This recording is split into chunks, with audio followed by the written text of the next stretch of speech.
Peut-être que certains d'entre nous, d'entre vous, connaissent déjà cette histoire. Il s'agit de l'histoire, d'une histoire très connue dans la Bible, l'histoire de Moïse. C'était la naissance de Moïse. Et donc, on parle de Pâques. C'est une journée de Pâques. Et qu'est-ce que Moïse a à voir, en fait, avec la Pâques? La Pâques, à mon avis, c'est Jésus. Pourquoi, pasteur, tu viens avec l'histoire de Moïse? Donc, je vais vous dire une chose. La Bible, elle n'est pas un livre qui n'a aucun sens. Quand on commence à lire la Bible, quand on commence à la voir de A à Z, on commence à s'apercevoir que tout le parcours, toute l'histoire biblique, elle a un but. Et son but, il va s'accomplir au travers de Jésus-Christ. Son but, le but de la Bible, depuis la Genèse jusqu'à l'Apocalypse, il va s'accomplir en fait sur la personne de Jésus. Et donc, toutes les histoires bibliques qu'on lit, n'importe quelle, elles vont nous parler ou nous rappeler ou nous montrer des choses que Jésus voulait nous montrer, que Jésus est venu pour accomplir. Et donc, cette histoire, elle est pas différente. Et quand j'étais en train de lire cette histoire, j'étais tellement touché par ce qui se passait dans ce moment-là, que j'ai voulu en fait partager ça avec vous aujourd'hui, dans le dimanche de Pâques.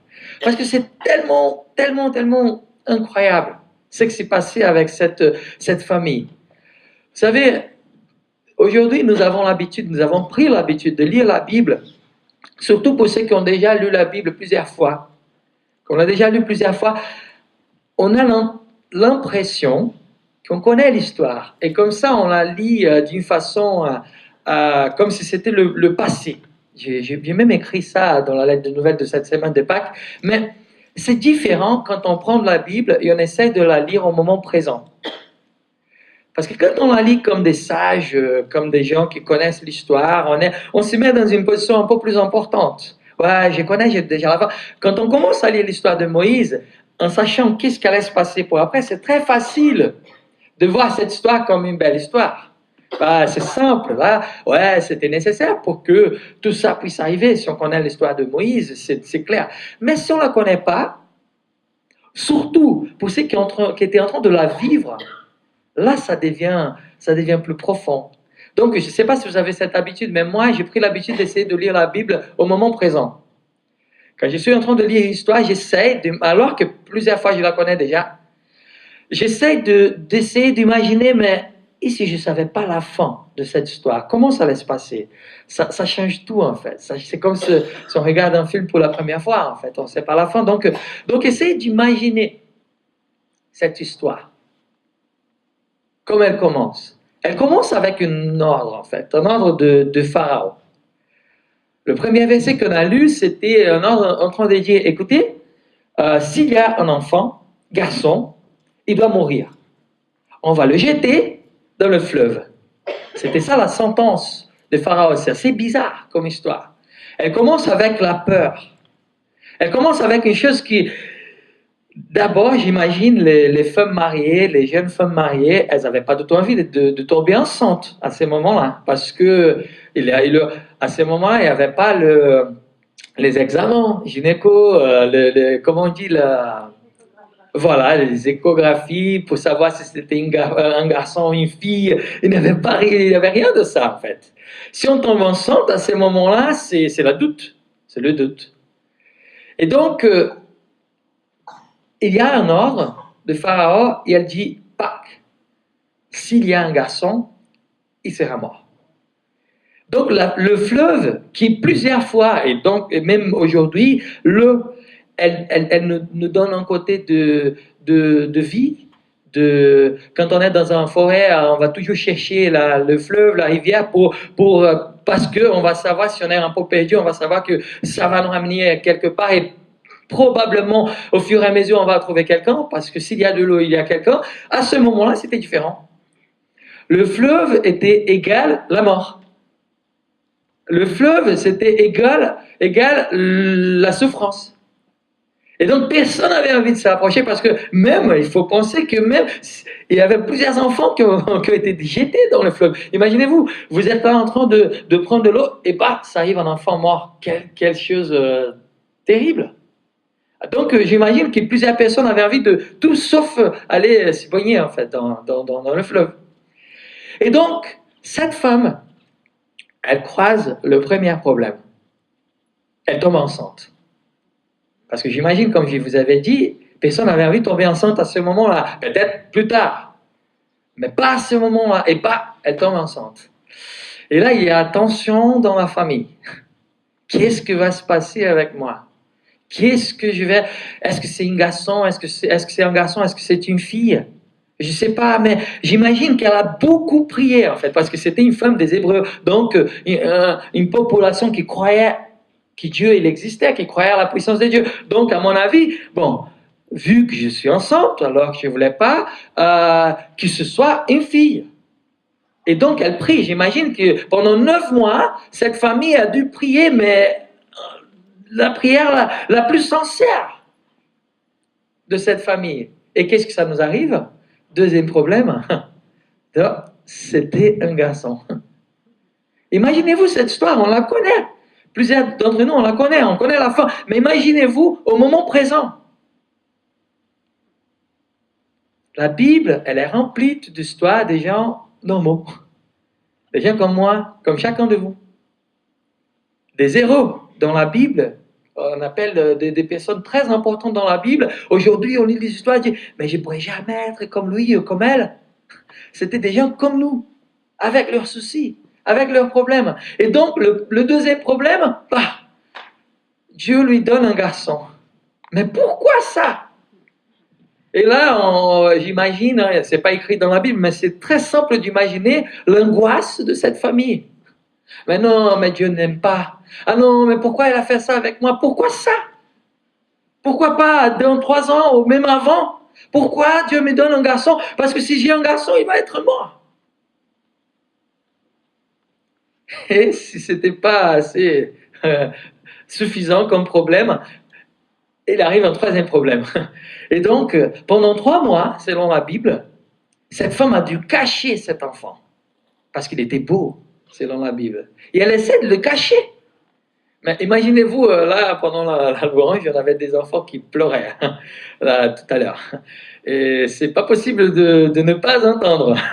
Et c'est bizarre parce que c'est quand même drôle. Normalement, je sais pas s'ils étaient en train de pleurer pendant la musique, j'avais le casque là pour la batterie, mais au moins pendant la musique, on l'entend pas. Mais allez, on va se calmer, on va faire une prière, et là, quoi? Les enfants ils commencent à pleurer. Et imaginez-vous comment on va cacher un enfant pendant 3 mois dans une ville où il y avait l'armée des pharaons qui était toujours en train de chercher des garçons. Comment on va cacher un enfant qui pleure? Tout simplement, pendant 3 mois, mon fils, il ne faisait que 3 choses. Pipi, caca, pleurer. C'était sa manière de se communiquer, en fait. C'est la bonne vie, en fait. On pleure, on gagne la nourriture. On fait pipi, quelqu'un va s'occuper de nous. On fait caca, quelqu'un va s'occuper de nous aussi. C'est pas mal, hein, comme vie d'enfant. Ils n'ont pas de soucis. On pleure, c'est bon. On fait pipi, c'est bon. On fait caca, c'est bon. Et donc, comment on va cacher un enfant pendant 3 mois? Et bon, elle essaye. Mais c'est un troisième problème. Et après, ça ne suffit pas. Elle a un quatrième problème. Après 3 mois, elle ne pouvait plus, en fait. C'était plus possible. Parce qu'elle commence à devenir un peu plus grande. Qu'est-ce que je vais faire? Et donc, elle fait la chose la plus folle de toutes. Essayez encore une fois de lire cette histoire au moment présent. Qu'est-ce que le fleuve représentait? La mort. La mort. Qu'est-ce que cette maman, elle fait? Elle prend son enfant, elle lui met dans une caisse, et elle lui met où? Elle va dans le fleuve, et elle lui met dans les œufs. Quelle folie! Quelle folie! La mort, elle était là. Et cette femme, elle prend son enfant et elle dit, allez, vas-y. Et je te mets dans un endroit où il y a la mort. J'y en peux plus. Je sais plus quoi faire. On ne sait pas. On peut imaginer, mais on ne peut pas rajouter ou ajouter des choses dans la Bible, c'est pas bien, mais on a plusieurs choses. Est-ce que cette femme, elle avait envie de dire, allez, moi, c'est moi qui va te mettre là et pas l'armée de Pharaon? On ne sait pas. La Bible ne permet pas, ne donne pas des détails par rapport à ça, mais elle nous donne un fait. La femme, la maman, elle vient et elle met son enfant dans la rivière, dans le fleuve. Tout ce que les mamans, elles ne voulaient pas, cette femme, elle le fait. Et donc, on ne va pas lire, mais c'est là, on a lu juste la fin de cette petite histoire, c'est là où Moïse, il n'avait même pas de nom en fait. Parce que le nom Moïse, c'était même pas sa maman qui lui a donné, elle avait très, très peur. Et donc, cet enfant, il va dans le fleuve, il arrive jusqu'à la princesse. Et finalement, la princesse entend quelqu'un en train de pleurer et prend cet enfant et l'histoire, elle commence à changer. Bon, après, on a toute une histoire de Moïse. Si vous avez envie de connaître, si vous ne connaissez pas, continuez à lire. Et vous allez voir quelle belle histoire, en fait, de Moïse. Mais qu'est-ce que ça nous montre, en fait? Il y a tellement de choses que nous pouvons voir. Je ne sais pas si vous avez vu le film de Le Prince de l'Égypte, les dessins animés. C'est tellement beau. Et j'aime bien cette partie, en fait, parce que la fiction, elle nous fait aller plus loin, en fait. Et je me rappelle très bien que pendant que Moïse était dans la petite caisse, là, le berceau, il y avait des crocodiles, il y avait des bateaux, et c'était la guerre. Et finalement, il arrive jusqu'à la princesse, et elle le prend et bah. Et l'histoire commence à devenir une histoire belle, merveilleuse, bon, avec plein de choses. Donc, tout ça pour dire que notre vie, elle est toujours, c'est normal. N'ayez pas peur de savoir ça et de se rendre compte de ça. Notre vie, elle est toujours une tension avec des moments de joie, des moments de tristesse. Ça nous arrive. Des moments de joie, des moments de doute, des moments de tristesse. Le spécialiste, les psychologues, tout ça, ils disent que... Une fois, j'ai posé la question à un ami et je lui dis, écoute, c'est ton métier. Quelle est la raison que ramène le plus de gens dans ton cabinet en tant que psychologue? Et il m'a dit tout de suite, la peur. Tout de suite. C'est la première question que ramènent les gens chez moi, la peur. Et finalement, il m'a dit, il a même une recherche. La peur, si on voit derrière la peur, il y a une chose, la peur de la mort. Ça peut être la mort physique, mais ça peut être la mort d'un projet, la mort d'un rêve, la mort d'une vie sentimentale, la mort d'une vie amoureuse. Mais toujours, la peur, elle est là. Elle est là. Et ce qui nous ramène vers des traitements, des angoisses, de tout ça, c'est la peur. Et donc, dans nos vies, comme dans la vie de cette famille, il y a des moments de tristesse, de doute. Qu'est-ce que je vais faire? Ils étaient pas chrétiens, mais ils étaient le peuple d'Israël. Ils croyaient à Dieu. Ils n'étaient pas chrétiens parce que Jésus n'était pas là. Donc le christianisme n'existait pas. Mais ils faisaient partie de l'histoire de Dieu. Donc ils étaient un peuple qui, entre guillemets, ils n'avaient pas besoin de vivre ça. Et ça, c'est déjà une première leçon pour nous. Ce n'est pas parce que nous sommes chrétiens que nous n'allons pas croiser des problèmes. Ça, c'est un mensonge. Donc oui, nous allons avoir des soucis. Oui, nous pouvons avoir des problèmes.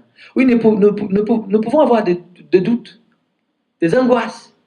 Cette famille, elle a eu des angoisses. Et là, quelle est la morale de cette histoire? Si on se continue à lire, on va voir que Moïse il faisait partie d'un projet de Dieu, d'un Dieu souverain, d'un Dieu qui connaît toutes les choses, d'un Dieu qui sait beaucoup plus que nous. Et donc la première chose qu'on peut prendre de cette situation, c'est que pendant le moment d'angoisse, parce qu'il nous arrive de rester dans ce moment, est-ce que nous allons vivre ces problèmes d'une façon très, très humaine, ou est-ce que nous allons venir vers Dieu et nous allons dire, Seigneur, j'ai rien à faire, je ne comprends même pas cette situation, mais je te laisse gérer. Ça, c'est la première chose.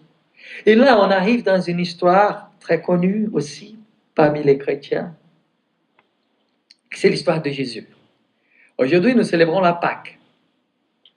Et cette histoire de Moïse, elle a tout à voir. Quand j'ai lu cette histoire, plusieurs fois quand je suis en train de la lire, c'est un rappel. C'est un rappel à la vie de Jésus, comme tout dans la Bible. Partout dans la Bible, on peut trouver Jésus. Et donc, Jésus, imaginez-vous la vie de Jésus. Combien de problèmes il a dû avoir? Plusieurs.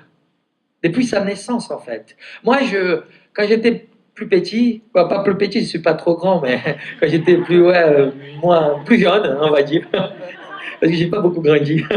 Mais bon, je me rappelle que j'avais honte du métier de mon père, parce que mon père il était pasteur.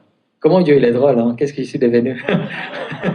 Et donc, c'était toujours un problème à l'école, parce que quand les gens ils demandaient le métier des parents, et là, ouais, ton père il fait quoi? Bah, mon père il est avocat, mon père il est un homme d'affaires, et ton père Gustavo, mon père, ouais, c'est toujours dur à dire en fait.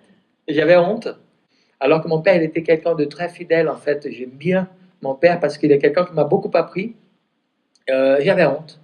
Imaginez-vous la vie de Jésus quand il était gamin. Quand quelqu'un lui demandait, bon, ton père, il fait quoi? Comment il allait répondre à cette question? Parce qu'il n'était pas fils de Joseph. Ah, mon père, combien de problèmes il a dû suivre en fait? Combien de choses? Comment expliquer mon histoire à mes amis? En fait, bon, tu sais, moi je suis fils de Dieu. Mais c'est qui Dieu? Je ne connais pas, c'est ton Dieu, lui, de Dieu. Ouais, c'est mon père. C'est bizarre.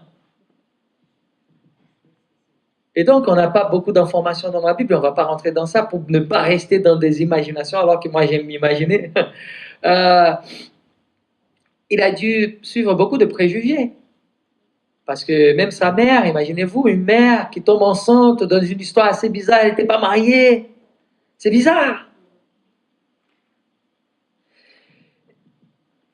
On chante l'Alléluia de la Pâque dimanche. Mais c'est dommage de chanter l'Alléluia de dimanche sans se rappeler de ce qui s'est passé vendredi, quelques jours avant. Il y a eu un moment très angoissant dans la vie de Jésus.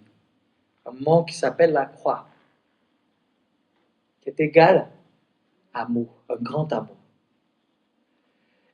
Et Jésus aussi, il a eu ses problèmes.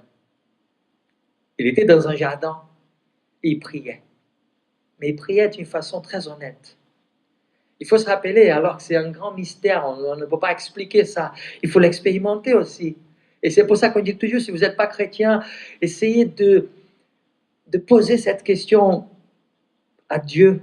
Ce n'est pas le pasteur qui va te convertir. Ce n'est pas moi en tant que pasteur qui va te convertir. Mais je crois, comme c'était fait avec moi, que Dieu il existe. Et donc, il peut se montrer à toi. Donc, si vous êtes là et c'est tellement compliqué, ne vous inquiétez pas. C'est comme ça. Vous n'êtes pas moins important que personne dans cette salle. Et Jésus, il nous montre ça. Jésus, il était humain aussi.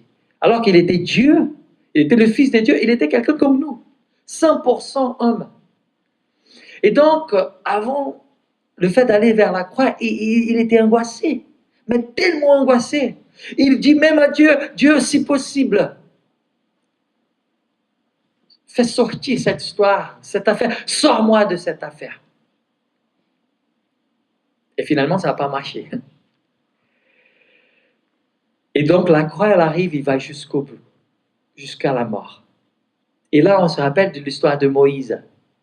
3 jours, 3 mois, comment la Bible elle est parfaite dans ces détails. Comment chaque détail dans la Bible, ils sont parfaits.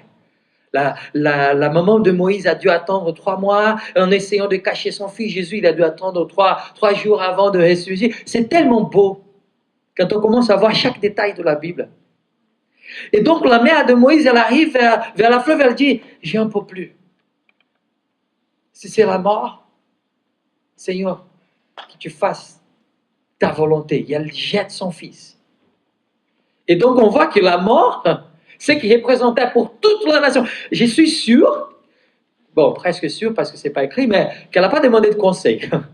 Parce que si elle allait vers quelqu'un, vers un moment, non, essaye de cacher ton fils un peu plus. Non, non, non, tu vas pas faire ça, il va mourir. Mais non, elle a jeté son fils. Et Jésus, il va sur la croix, il va jusqu'au bout. Quelle histoire merveilleuse. Quelle histoire puissante.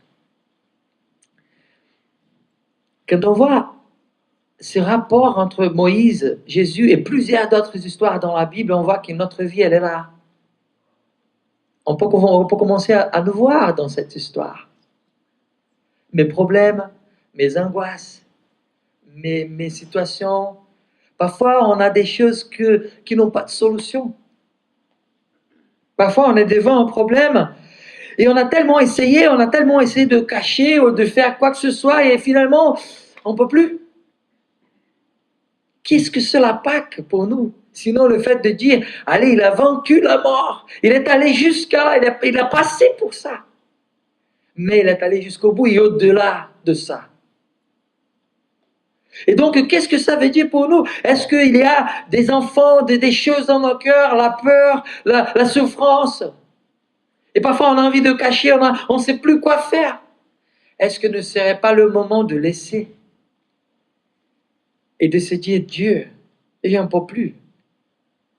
Dieu, je ne sais plus quoi faire. Donc, tiens, ce qui représentait la mort pour toute la population est devenu la vie pour Moïse et pour l'histoire merveilleuse qui a continué juste après. Ce qui représentait la mort dans le pays de Cap pour toute la population, la croix, est devenue la vie quelques jours plus tard parce qu'elle a été vaincue par Jésus, la personne la plus importante de cette église. Ce qui peut représenter la mort pour toi, pour ta famille, pour tes angoisses, pour tes problèmes, peut aussi représenter la vie si aujourd'hui même tu décides de mettre ça dans la main de Dieu. Et tu décides de dire, Dieu, je n'en peux plus. Je ne sais plus quoi faire. Et donc, tiens ma vie, tiens mon cœur. C'est tellement impressionnant. Comment on voit dans l'histoire humaine plusieurs personnes qui ont essayé la philosophie, on voit Shakespeare, on voit tous ces grands hommes en train de dire et de se rendre compte finalement que la vie n'a pas de sens, que la vie n'a aucune valeur. Mais finalement, c'est parce qu'ils ont essayé du fond de leur cœur de vivre une vie indépendante de Dieu. Et donc, la mort, elle représente la vie. Quel paradoxe en fait. Et donc, le fait de jeter son fils dans le fleuve va lui donner la vie. Quel paradoxe. Et donc, le fait d'aller sur la croix et vivre tout ce que Jésus a vécu pour nous va nous donner la vie. Quelle joie merveilleuse. Et qu'est-ce que la fête de Pâques représente pour nous dans un côté très pratique en fait? Dieu, dans son pouvoir incompréhensible et énorme, a pris son fils comme la maman de Moïse. Il lui a mis dans une situation très pénible dans la croix parce qu'il est Dieu. Il était au courant que ça allait nous ramener la vie. Il connaît toute l'histoire. Il connaît ton histoire. Il connaît la mienne. Et donc, quel privilège le fait de savoir ça. Il y a 4 choses pour qu'on puisse rentrer dans un côté très pratique dans la conclusion de ce partage, parce que c'est un partage pour moi aussi. C'est tellement fort que je partage ça. On parle beaucoup de l'amour de Dieu.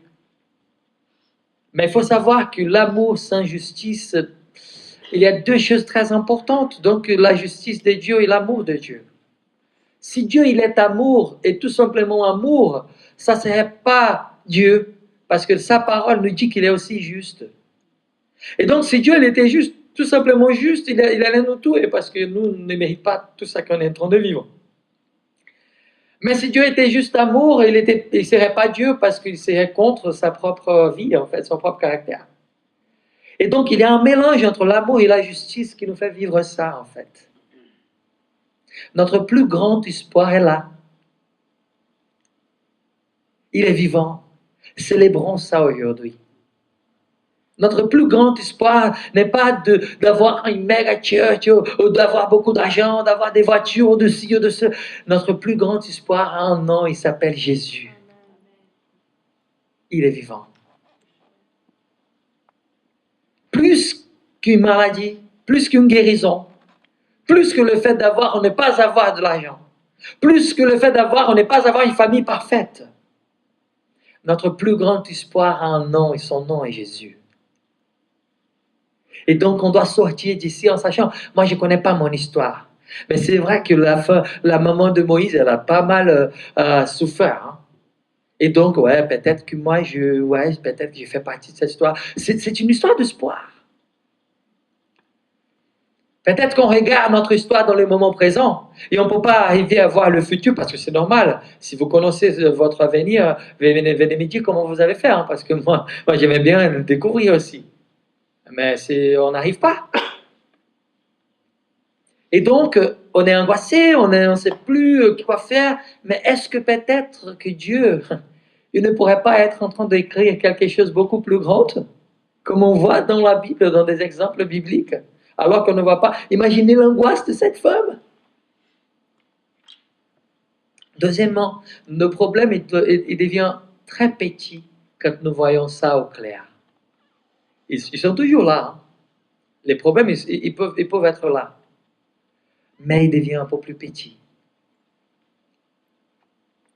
Et là aussi, c'est un moment d'évaluation, désolé, de nos priorités.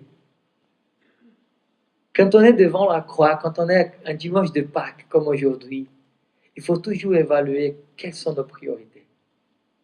Il faut toujours sortir d'ici, hein, mais c'est incroyable comment Jésus il a pu faire ça pour moi.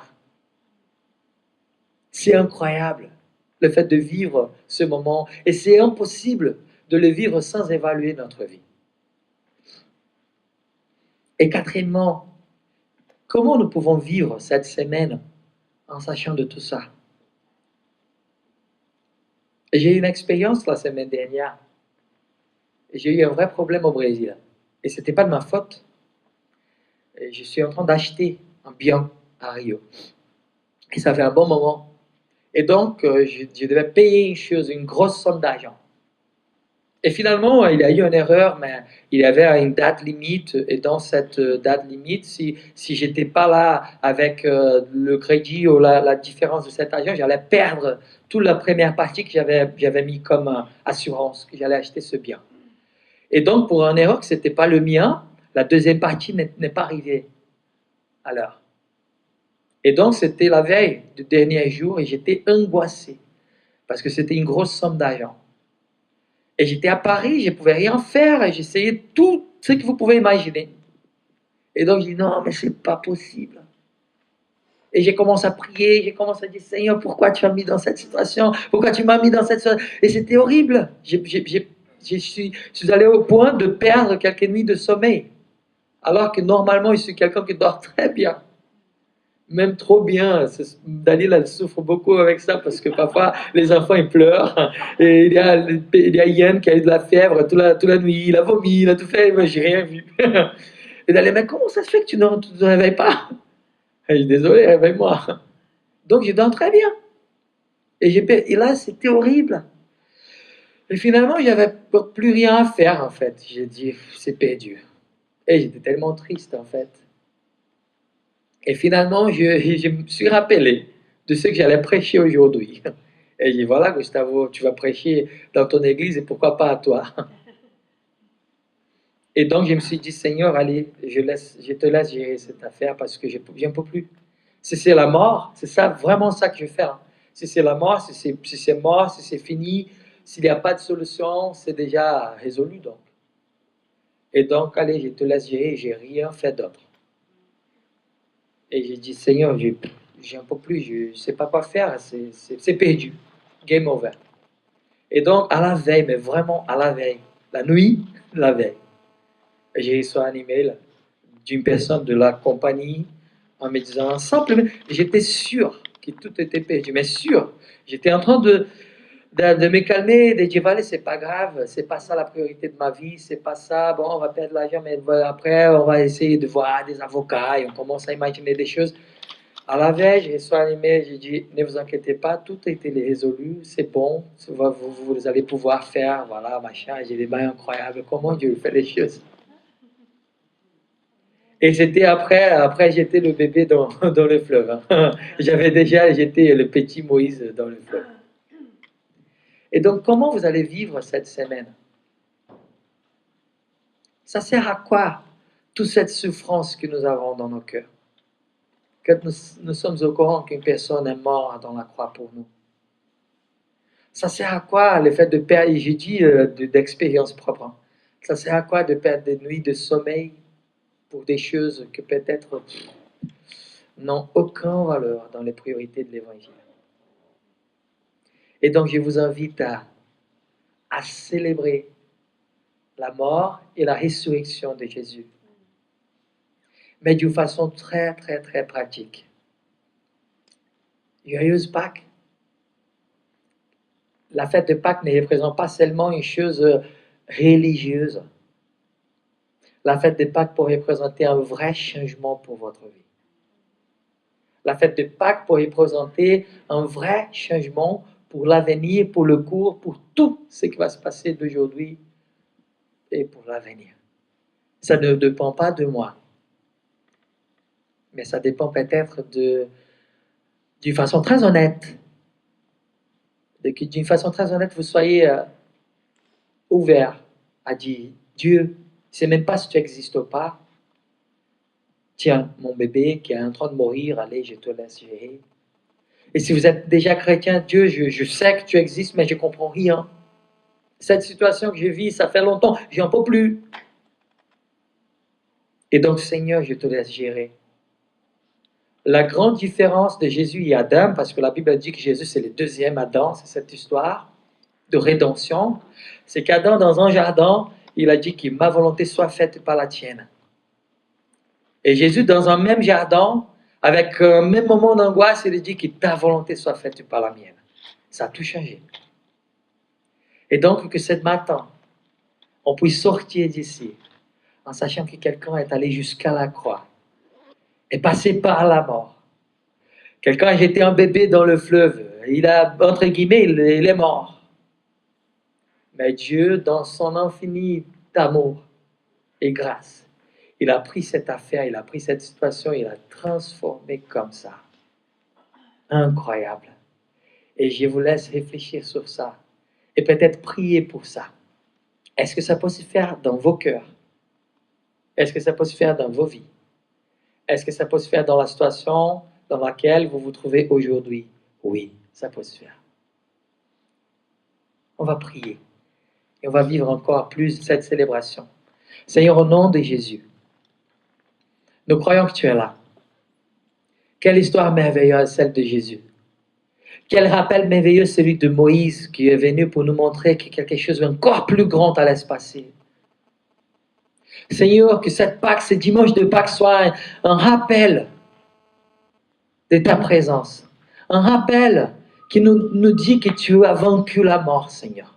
Peut-être qu'il est nécessaire peut-être ça se fait nécessaire de passer par la mort. Et on a tellement peur de ça. On a tellement peur de la mort. C'est ça qui nous ramène au cabinet de psychologue, tout ça. Mais finalement, la mort, selon toi, quand on est mort devant toi et pour toi, ça nous ramène la vie. Quel paradoxe. Et je te demande, Seigneur, de venir dans cette église, dans chaque vie, dans chaque personne qu'elle a, soyons-nous chrétiens ou pas, et nous montrer que la mort, elle peut nous donner la vie. C'est le moment de tout laisser. C'est le moment de dire, j'en peux plus. C'est pas grave. C'est pas grave de montrer à toi-même et à Dieu que tu es peut-être pas parfait, parce que nous ne sommes pas parfaits. Et c'est le moment de dire, Seigneur, si tu existes, viens dans mon cœur. Viens, me fais expérimenter ça.